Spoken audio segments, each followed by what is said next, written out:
the best possible outcome is no easy path for any of us.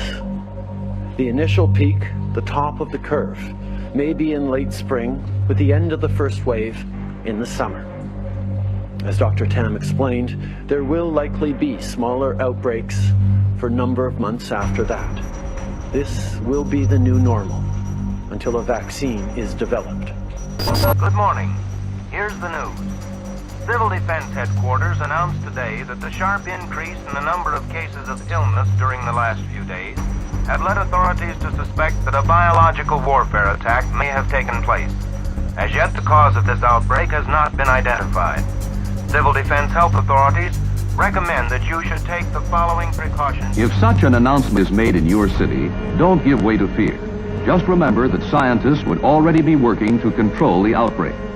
Even after we're through this first wave, we will need to remain vigilant, and we will need to bring in different measures. Normality, as it was before, will not come back full on until we get a vaccine for this, and as you say, that could be a very long way off. The world is now at the start of the 2009 influenza pandemic. The virus is spreading under a close and careful watch.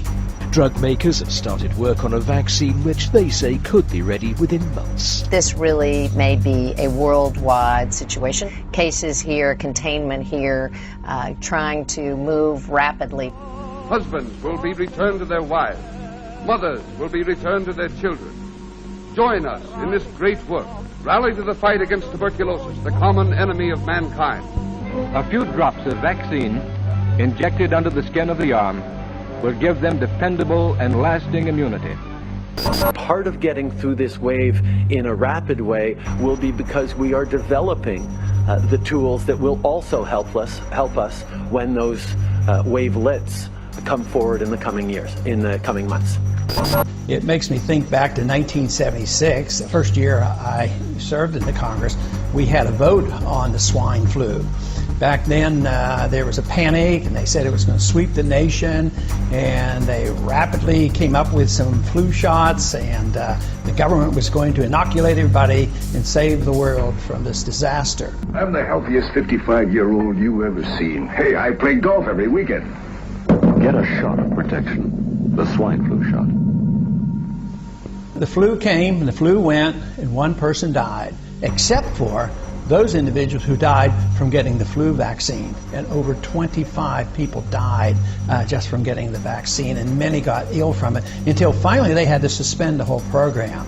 This will be the new normal until a vaccine is developed.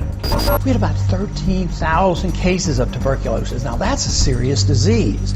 And also, the last time they recorded the number of deaths in this country was in 2006, and there were 644 deaths from tuberculosis.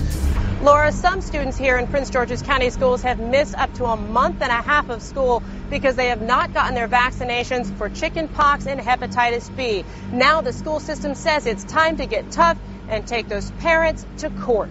We need those students immunized. We need them in schools. We need them safe.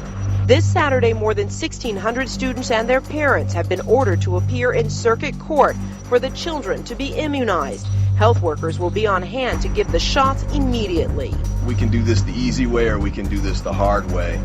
This will be the new normal until a vaccine is developed. This strain of swine influenza that's been cultured in the laboratory is something that's not been seen anywhere actually in the United States and the world. So this is actually a new strain of influenza that's been identified.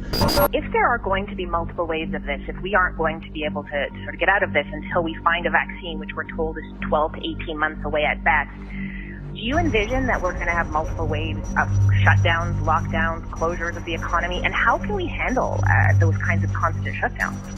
I think even after we're through this first wave, we will need to remain vigilant, and we will need to bring in different measures. Normality, as it was before, will not come back full on until we get a vaccine for this, and as you say, that could be a very long way off. So all I'm asking people to do is step back and think for a minute rather than rushing and panicking and taking taking advantage of opportunities like this. This is what happens, whether they're economic problems or medical problems. The people who love big government take advantage of this. It could be a health pandemic. It could be an economic crash. This will be the new normal until a vaccine is developed.